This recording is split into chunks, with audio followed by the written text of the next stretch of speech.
Hello, I'm Alexandra J. Johnson with the Entheos Academy for Optimal Living. Today I had the pleasure of chatting with Jen Louden on her course, The Shero's Journey.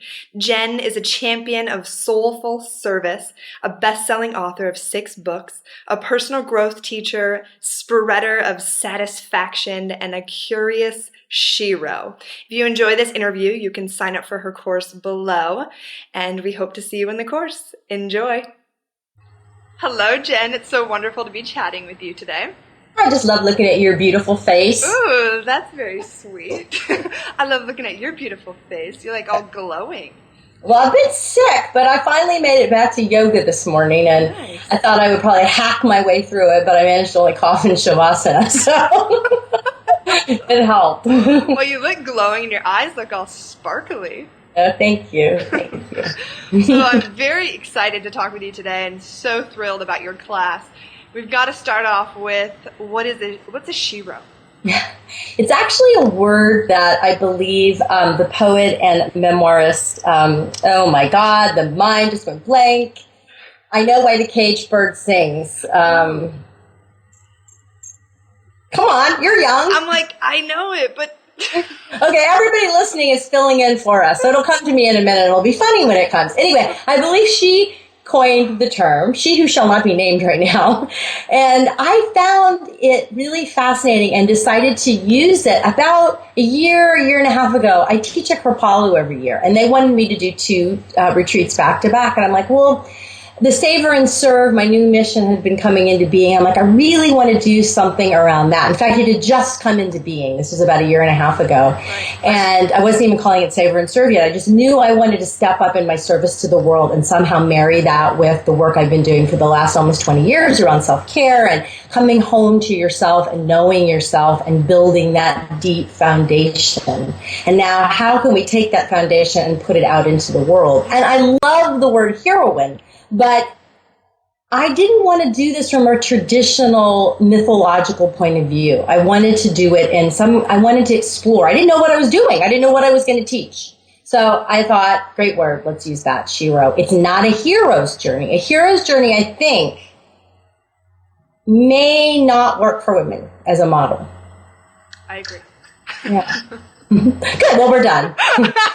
Join the course and tell me the name of the person who I'm trying. Maya Angelou! Oh, nice! That's right. I'm like, I know the book. I think I have the book. We do. We all have the book.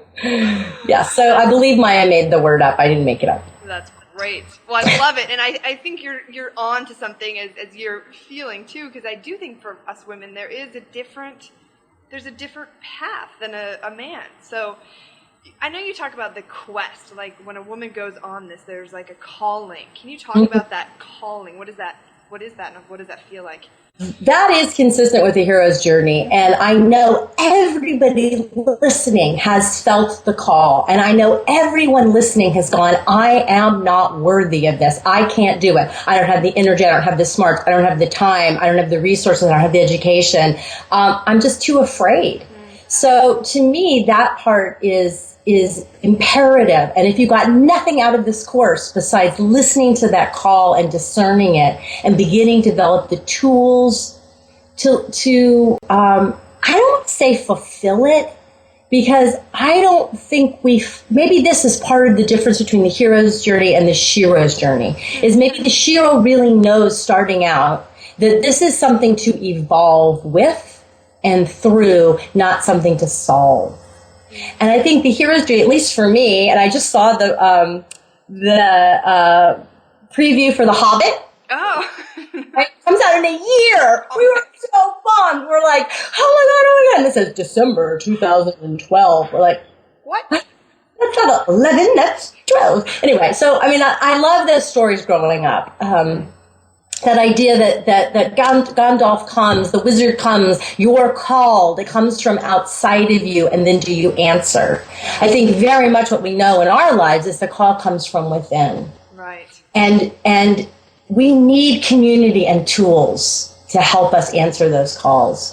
And we also need to know that they may not sound like Gandalf coming to the door for Bilbo, right? They sound like this little knock on your heart that says, I want to offer painting workshops for people. And I don't know how that's going to help serve the world. Right. It doesn't come, very rarely does it come with a bow on it and a big label, that says, this is what you're going to do, this is what you're going to get out of it. And then you will be rich and famous and you'll never have any cellulite anymore and you'll never have lipstick on your teeth and life will be fabulous at all times. And that's hilarious. So if I could guarantee that. That's awesome.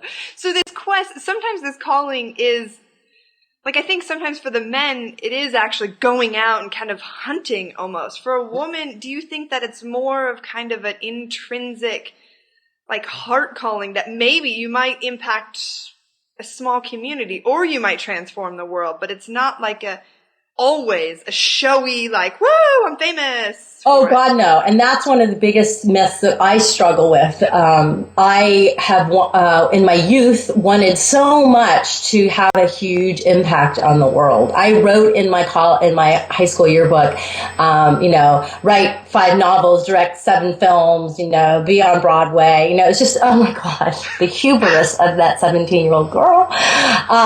So yes, that's one of the really important things. And sometimes it's a real struggle to come to terms with what our calling is and what shape and what size it may need and what we may be capable of. But I think your question also pointed to something else, which is that there is a way that the Shero's journey is more community-minded. So one of the first things we'll do in the call and in the class is let's name what a Shero is. Let's begin to paint a picture for you individually and for this community that will come together. What is a Shero? We're in an emerging time. Everybody knows that change is happening radically fast. Yeah. How do we evolve with it? And maybe this is one tool you can have in your toolbox to help you evolve with it. Because one of our greatest desires is to make a difference in the world.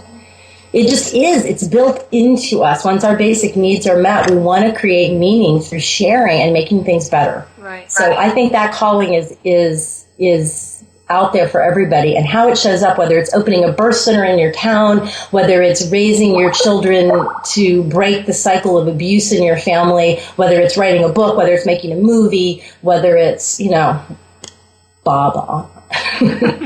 That's good. And in the course, I know you're going to be talking about claiming your power, and I'm very curious about that. Can you talk about that for women too? What does that look like for us to claim our power? That's big. It is big. In fact, today in yoga, I think I choose a word every year. And for this year, 2011, it was sovereignty, which has taken me the entire year to learn to say, which is really becoming, I'm dyslexic, so I mispronounce things in really hysterical ways and misspell them too.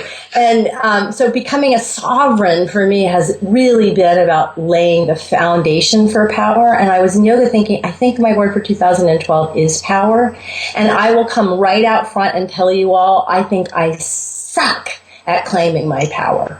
And I am going to be very curious about how we can learn to do it together. What I'm learning right now, what I've learned in the last year. I mean, I'm sure what I've learned through my life, but I really want that to be a big part of our exploration together. And I'm starting to think about ways that I will gather some things to share with you. Right. Because with power, Hiro Boga, who is at HiroBoga.com and is a mentor of mine, she tells me that power is the most fundamental spiritual quality. Really? Wow, okay. I like things that are spiritual. Sounds frightening to me. Than power, like the political power that we see, or the banks that we're so pissed off at right now, or some of the more traditional ways I've thought about power. Mm-hmm. That's fantastic. I look forward to that. And it's such an interesting, even to say it, right? Like power, and especially to say, I claim my power. It's kind of like, do I? What? And what does that look like without it being power over? And what does it look like without it being defended and harsh and strident? Because for those of us who have been activists, or those of us who have been out in the world trying to make a difference, we fundamentally know that is not powerful. To be strident, to be defended, to be masculine, to be power over. It is, at its heart, fearful. So I think part of what we're trying to build in a Shero's journey is how do I have power in a way that is interrelated, that is with clear boundaries, that is deeply rooted, but also is turned outwards. I think the one thing I've learned about power so far, since I've been thinking about it in the last 5 minutes, is that I am more powerful when I consider others. Not first, though, because, right, that's what we've done a lot as women is, oh, what do you need? Oh, what do you need? Oh, let me give it to you. Oh, I'll just have the burnt toast. Yeah, right. It's fine. Okay. I like chicken wings. Really, I don't need the actual chicken breast. It's fine. Don't like that. That tastes good. Yeah. So how do we conclude ourselves? And in my meditation practice, I always devote the merits or dedicate the merits to myself first. But then I always dedicate them to others, both named and unnamed. So somewhere in there is part of what we'll explore in the Shero's journey, because I think it's built into it, right, and that we need to bring it into the forefront. So what about this power? I just had the thought as you were talking about desires. Do we need to claim our power in order to manifest our desires? Like, I know you're going to be talking about desires. Can you just talk about why that's important for us as women to claim those as well? Yeah, you're just hitting all my hot buttons. I'll just tell you right now. Because the other thing I'm really learning to do is to claim my desire. And I wrote about this in my last book, The Life Organizer. And it's really a brilliant passage. It's 3 or 4 pages. And every time I read it, I think, really, I wrote that? That was good. And yeah, in my own life, I really, really have had trouble claiming what I want. So yes, I do see in every time that I don't do it, that I don't claim it, it is related to not feeling that I deserve it, not having the body or the energy, not having the courage. So yes, they seem to me to be very intimate. And I want to say that for everybody, the desire, it can totally be sexual desire, but it may have nothing to do with sexual desire. And it has nothing to do with getting what you want. It's to do with having a living relationship with a life force. That much I do know. I like that. Yeah. Very cool. So the living relationship with the life force, how do we know when it's a true, authentic desire? Because, there's past conditioning and we might be in the mood for this and inspiration, and then all of a sudden, like, what the hell was I thinking? Right. Well, one thing I have learned is that mood, excuse me, my little throat is making weird little noises. Mood and desire are 2 different things. So one thing that we can do is learn, okay, I'm in the mood for chocolate, but my deeper desire is for health. So we'll practice some ways to begin that discernment. And that's practice. Yeah. That's like, chop wood, carry water. But beginning to have the distinctions for that is really important. Right. Then the other thing I think we do is we look for what happens to our energy. And we begin to discern what are the different qualities of energy that go with my true desires. Because my not true desires can get really hyped up energy. My truer desires, this is just for me, this is not a problem. Totally. You can see, though, how my hyped up can also be like, oh my God, I'm so excited to teach this. I'm so excited to be here with you. So beginning to give myself the practices to tease those out and go, oh, this is hyped up energy because I'm afraid I can't have it. Or this is hyped up energy because I think I have to be, to fling myself towards it. Versus hyped up energy that's just excitement because I'm so glad to get to be here with you. Right, yeah. So I don't know if that makes any sense. But it's like the divine kind of enthusiasm that's kind of bubbling up rather than like a manic chasing. Right. Manic energy. Right. And I know manic chasing very well. I think we all do. It doesn't feel super grounded and powerful and centered. Oh, no. So we will unpack desire and how does it relate to calling? And I just want to reiterate over and over again, this is not a class where I have a lot of answers. This is very much an exploration. And yes, I'm drawing on 20 years of this work, but I want to be at the learning edge with you all and seeing what we can learn from and create together and create processes that allow us to share. And I believe that we're trying to create a new way that, or at least the distinctions of a new way that are vital for us to pull our world out of the death spiral. That's so beautiful.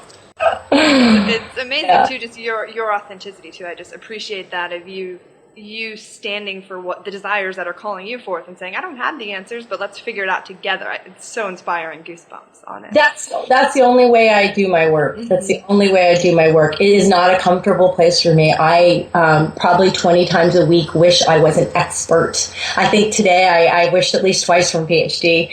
So but I will promise you that authenticity. And one of the ways I'm living that authenticity in the Shero's journey for me right now is going back to a desire that is so ancient, and that is to write fiction. And so I'm dedicating an hour or two every morning before yoga to writing a Shero's journey novel. It really is. It's about a woman, and it's kind of it is not kind, it is a fantasy, but very much grappling with my questions about this journey. Wow, exciting. That made me cough. There's something moving. Yeah. There is. So the women that are watching, they're like, this is great. I would love to be on a Shero's journey, the calling. I'm just trying to pay my bills. I feel stressed and overwhelmed. I can't even imagine serving and savoring, my life and the world. Can you just talk a little bit about that? Because I know that's a huge reality for some people.